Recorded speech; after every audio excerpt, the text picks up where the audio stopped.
పశ్చిమాసియాలోని శాంతి నెలకొల్పేందుకు America Iran మధ్య జరిగిన సుదీర్ఘ శాంతి చర్చలు విఫలమయ్యాయి. పాకిస్తాన్లోని ఇస్లామాబాద్ వేదికగా అమెరికా ఉపాధ్యక్షుడు జేడీ వాన్స్, ఇరాన్ స్పీకర్ కాలిబాఫ్ బృందాల మధ్య 21 గంటల పాటు చర్చలు జరిగాయి. అయితే ఎలాంటి ఒప్పందం కుదరకుండానే అర్ధాంతరంగా ముగిశాయి చర్చలు. పశ్చిమాసియాలో అమలవుతున్న 2 వారాల కాల్పుల వివరణ గడువు ముగియడానికి ముందు చోటు చేసుకున్న ఈ పరిణామంతో ఇక ముందు ఏం జరుగుతుందనని ప్రపంచమంతా సర్వత్రా ఉత్కంఠ నెలకొంది. చర్చలు విఫలమవడంతో 3 ప్రధాన పరిణామాలు చోటు చేసుకోవచ్చని విశ్లేషకులు కూడా అంచనా వేస్తున్నారు. ఒకసారి అదేంటనేది చూద్దాం. మొదటిది, కాల్పుల విరమణ ముగిసిన వెంటనే మళ్ళీ యుద్ధం ప్రారంభం కావడం. ఇప్పటికే ఇరాన్ తన క్షిపణులను సిద్ధం చేసుకుందన్న సమాచారంతో అమెరికా, ఇజ్రాయెల్ బలగాలు అప్రమత్తమయ్యాయి. మొత్తం అంతా మోహరించేందుకు సిద్ధమయ్యాయి. ఇది ప్రాంతీయంగా తీవ్ర ఉద్రిక్తతలకు దారితీసే ప్రమాదం ఉందని కూడా తెలియజేస్తున్నారు. ఇక రెండోది చూస్తే, ప్రపంచ చమురు రవాణాకు కీలకమైన హర్ముజ్ జలసంధిని దిగ్బంధించడం. ఇది ఇరాన్ చేతిలో ఉన్న శక్తివంతమైన అస్త్రం. దీన్ని ప్రయోగిస్తే అంతర్జాతీయంగా చమురు ధరలు మళ్ళీ పెరిగిపోతాయి, సంక్షోభం మళ్ళీ మొదలవుతుంది. మూడవది చైనా. చైనా వంటి దేశాలు ఇరాన్కు బహిరంగంగా సైనిక మద్దతు పలకడం. ఈ పరిణామాలు అంతర్జాతీయంగా ఉద్రిక్తతలను మరింత పెంచే అవకాశం ఉందంటున్నారు నిపుణులు.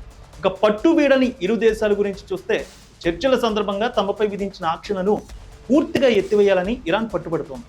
హర్ముజ్ జలసంధిలో స్వేచ్ఛాయుత రవాణాకు హామీ ఇవ్వడంతో పాటు చైనా నుంచి ఆయుధాలు తీసుకోవడం ఆపాలని అమెరికా షరతు కూడా విధించింది. ఇందులో వెనక్కి తగ్గేది లేదంటోంది ఇరాన్. తమ డిమాండ్ల విషయంలో 2 దేశాలు వెనక్కి తగ్గకపోవడంతో చర్చలు విఫలమయ్యాయి. శాంతి ప్రయత్నాలు బెడిసి కొట్టడంతో ఇప్పుడు అందరి దృష్టి కాల్పుల విరమణ తర్వాత పశ్చిమాసియాలో జరగబోయే పరిణామాలపైనే కేంద్రీకృతమై ఉందనే చెప్పుకోవాలి. ఇక ఇరాన్ తన అణు కార్యకలాపాలను పూర్తిగా నిలిపివేయాలన్న అమెరికా షరతును వ్యతిరేకిస్తోంది. ముందుగా తమపై ఉన్న ఆర్థిక ఆంక్షలు ఎత్తివేయాలని ఇరాన్ పట్టుబడుతోంది.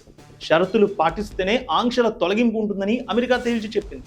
మధ్యప్రాచ్యంలో ఇతర దేశాల వ్యవహారాల్లో ఇరాన్ జోక్యాన్ని తగ్గించుకోవాలన్న ప్రతిపాదనపై కూడా ఏకాభిప్రాయం ఇద్దరికీ కుదరలేదు. ఇక దీనిపై జేడీ వాన్స్ స్పందించారు. మేము శాంతిని ఆకాంక్షించాం, కానీ ఇరాన్ సిద్ధంగా లేదు.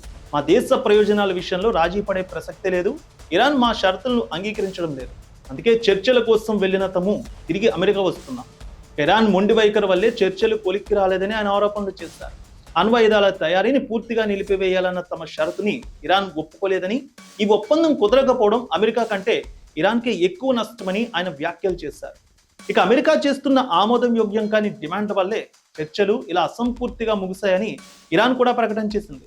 తమ దేశ ప్రయోజనాలను కాపాడేందుకు తమ బృందం 21 గంటల పాటు నిరంతరాయంగా చర్చలు జరిపినప్పటికీ అమెరికా మొండి వైఖరి వల్ల ఫలితం లేకుండా పోయిందని ఇరాన్ ఆరోపణలు చేస్తోంది.